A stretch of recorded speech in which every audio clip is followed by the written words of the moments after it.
When an empath disappears without explanation, it rarely means the decision was sudden. It means the bond had already died inside long before the silence began. There was probably no dramatic fight, no final explosion, no perfect sentence that explains everything.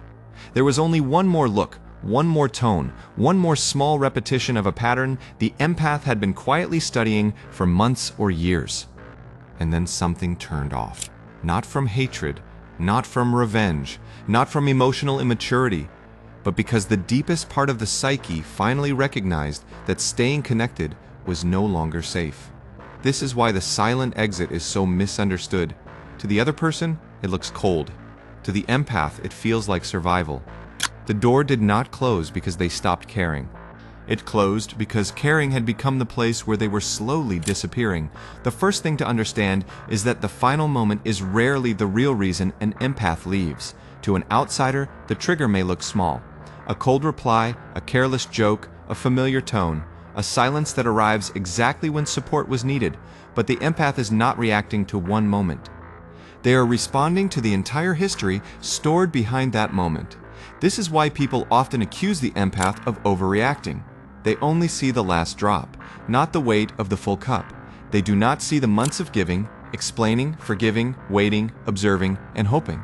They do not see how many times the empath made excuses for someone else's darkness before finally accepting the pattern. The empath does not usually leave when the pain first appears. They leave when the pattern becomes undeniable. Something inside stops negotiating with hope. The mind may still understand the excuses, but the body no longer believes them. The heart may still remember the good moments, but the nervous system remembers the cost. Before the empath disappears, there is usually an inner switch that turns off quietly. It does not announce itself. It does not arrive with rage or shouting. It feels more like a light going out in a room that used to be warm. Suddenly, the same words no longer move them. The same apology no longer opens the same door. This moment is terrifying for the person who caused the damage because they are used to the old cycle. They provoke, the empath reacts. They cross a line, the empath explains. They apologize, the empath forgives. But when the switch turns off, the cycle loses its fuel. There is no performance left to manipulate. What looks like indifference is often the final stage of emotional exhaustion. The empath did not become empty overnight. They became tired of spending their life force keeping a dying connection alive. The switch turns off when the psyche understands what the heart did not want to accept. This bond is no longer home, it is a drain. When an empath leaves in silence, many people assume it is punishment. They think the empath is trying to make the other person suffer, regret, chase, or beg. But the silent exit is not a game. It is not a tactic. It is not revenge dressed as peace. It is the moment the empath finally stops offering access to a place that has been misused too many times. There is a difference between leaving to hurt someone and leaving because staying keeps hurting you. The empath reaches a point where explanation becomes dangerous because every explanation becomes another opening. Another debate, another emotional hook, another chance for the old dynamic to pull them back into the same psychological room. Silence becomes protection because words were already used, twisted, ignored, or turned against them. At some point, the empath realizes that explaining the pain to someone who benefits from denying it only creates more pain, so they stop speaking. Not because there is nothing to say, but because there is no safe listener left. Some people do not want resolution. They want reaction. They provoke to feel powerful. They create confusion to regain control. They cross boundaries and then study the empath's emotional response like proof that the connection is still alive. As long as the empath reacts, explains, cries, argues, or forgives, the circuit continues. This is why the silent exit destabilizes them. There is no anger to redirect, no accusation to reverse, no forgiveness to negotiate, no long message to dissect. The empath removes the emotional fuel, and suddenly the other person has to face a space they cannot control. Silence breaks the system because the system depended on the empath's response. For the empath, this is not about winning. It is about ending the loop. Every reply would become another doorway. Every defense would become another argument. Every emotional reaction would prove there is still something to use. So the empath chooses absence. And absence is the one language manipulation cannot easily bend. The empath often becomes a mirror for people who refuse to face themselves. They absorb the tension, receive the projections, carry the blame, and hold the emotional material the other person does not want to own. As long as the empath remains present, the other person can point outward and avoid looking inward. But when the empath disappears, the mirror is removed. The other person does not lose only a relationship.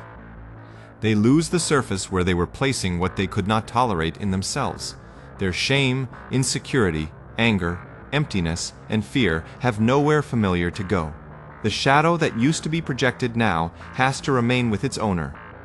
This is why the empath's silence can feel unbearable to the one left behind. It forces a confrontation that arguments never created. When the empath was present, there was always someone to blame, pressure, convince, or manipulate. But silence offers no handle. It simply leaves the other person alone with what they were always trying to avoid. When an empath disappears, the mind may still be searching for reasons, but the body has already reached a verdict. The conscious self may still ask, should I explain? Should I forgive? Should I give one more chance? But deeper inside, the nervous system has stopped negotiating. It has measured the cost for too long and finally decided that contact is no longer safe. This is why the empath often cannot explain the decision in a way others understand. It is not just a thought, it is a full-body refusal. The chest tightens at the idea of replying. The stomach reacts before the phone is opened. The hands hesitate before typing. Something ancient inside says, do not go back there. The silent exit begins when self-protection becomes stronger than attachment. This does not mean the empath stopped caring. It means the system finally recognized that caring had become dangerous. Love, loyalty, memory, and hope may still exist somewhere in the mind, but the body no longer allows them to reopen the door. After the empath cuts contact, guilt often arrives like an echo. It says, maybe you were cruel. Maybe you should have explained more. Maybe you abandoned someone who needed you. But this guilt is not always moral truth. Sometimes it is the leftover programming of a relationship where your role was to absorb, forgive, and keep the connection alive no matter what it cost. For a long time, the empath may have learned that protecting themselves caused pain to the other person. Every time they pulled back, there was punishment, distance, coldness, blame, or emotional withdrawal. So the psyche learned a false equation: my peace hurts them. When the empath finally chooses peace, that old equation starts screaming. The truth is that guilt can appear even when the decision is healthy. It appears because the old identity is dying. The fixer, the rescuer, the patient one, the endlessly available one, no longer has a role to perform. Do not confuse that discomfort with a sign to return. Sometimes guilt is only the sound of a cage opening. After the silent exit, the empath may feel relief and fear at the same time. There is peace because the constant pressure is gone, but there is also vertigo because the old emotional ground disappeared. The person who once consumed so much space is no longer there, and for a moment, the emptiness can feel like danger. This emptiness is not proof that the empath made a mistake. It is the space left behind after years of emotional occupation. When a life has been organized around scanning someone's moods, predicting reactions, and preventing conflict, silence can feel unfamiliar. The nervous system needs time to understand that quiet is not abandonment. Quiet is recovery. The empath should not rush to fill that space. The absence has a purpose. It gives the psyche room to breathe again, room to remember what it likes, what it wants, what it feels without another person's emotional weather covering everything. The silence after leaving is not nothing. It is the first clean ground of the next life. Inside the toxic bond, the empath often had a role. They were the understanding one, the patient one, the one who translated pain, softened conflict, and made excuses for behavior that kept repeating. Over time, that role became part of their identity. They knew the script. They knew when to calm, when to explain, when to forgive, and when to disappear into someone else's needs. When the connection ends, that role suddenly has no stage. This is why the empath can feel strange after leaving. Not because they want to return, but because a version of them that was built for survival no longer knows what to do. The performance is over, but the nervous system still remembers the lines. This is adaptation, not regret. The psyche is learning who it is without the old assignment. It is uninstalling automatic responses, removing emotional reflexes, and reclaiming energy that had been tied to one person's chaos. The empath is not lost. They are between identities, leaving behind the role that kept them small. A toxic bond consumes energy in ways the empath may not notice until it ends. They were reading tone, watching pauses, interpreting silence, preparing responses, predicting moods, and adjusting themselves constantly, even when nothing was happening on the outside. A hidden part of them was still working to keep the emotional system from collapsing. When the empath disappears, that energy begins returning. The mind becomes clearer, sleep becomes deeper. The body starts releasing tension it had been carrying for years. Small things become visible again. Morning light, quiet music, food, movement, work, laughter, ordinary moments that were hidden beneath the constant labor of emotional survival. This is why the silent exit can feel like waking up. The empath is not becoming cold. They are recovering the energy that had been trapped in another person's shadow. What once flowed outward without control now returns inward with intelligence. They begin to feel themselves again, and once that return happens, going back feels impossible. One of the reasons the empath does not return is that something deeper than memory has changed. The facts are still there. They can remember what happened, what was said, what was felt, and what was lost, but the emotional charge has been disconnected. The story remains in the mind like an old file, but it no longer has the power to pull the empath back inside it. This is why the person left behind may feel confused. They expect the same words to work, the same apology to soften the same place, the same nostalgia to reopen the same door, but they are speaking to a version of the empath that no longer exists. The part that used to respond emotionally has already stepped away. The empath may still understand the pain. They may even recognize that the other person is suffering. But understanding is not the same as returning. Compassion no longer means access. Memory no longer means attachment. The bond has moved from living connection to completed history, and once that internal shift happens, going back feels like entering a room that no longer belongs to them. When the person returns, the empath must look carefully at what is really happening. Sometimes the return sounds soft, a nostalgic message, a sudden apology. A question that seems harmless. A memory shared at the perfect time. But beneath the surface, the old system may be trying to restore access, not repair damage. True repair requires ownership, patience, consistency, and a willingness to face the shadow without using the empath as a container. But many returns are not built from that place. They are attempts to reconnect the emotional supply that was cut off. They want the familiar listener, the familiar forgiveness, the familiar presence that made their inner disorder easier to avoid. This is why silence must remain firm when the pattern has already proven itself. A reply may look small, but for someone who feeds on reaction, it becomes a doorway. One answer becomes one conversation.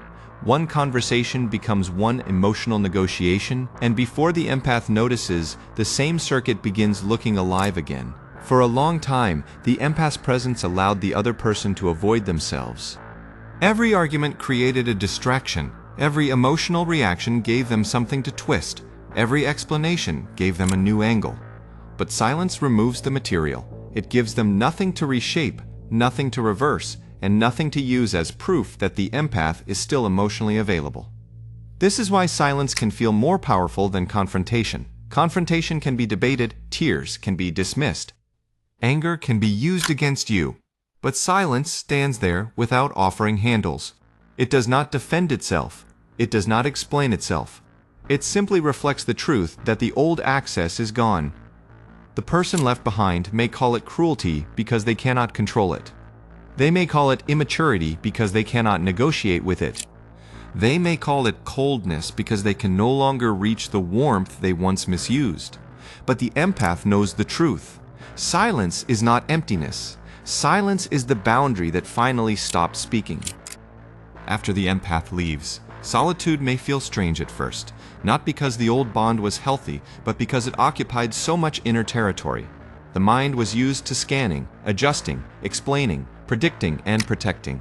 When all of that stops, the quiet can feel empty, but that emptiness is not abandonment. It is space This is the period where the empath begins to notice how much of their life had been occupied by someone else's chaos.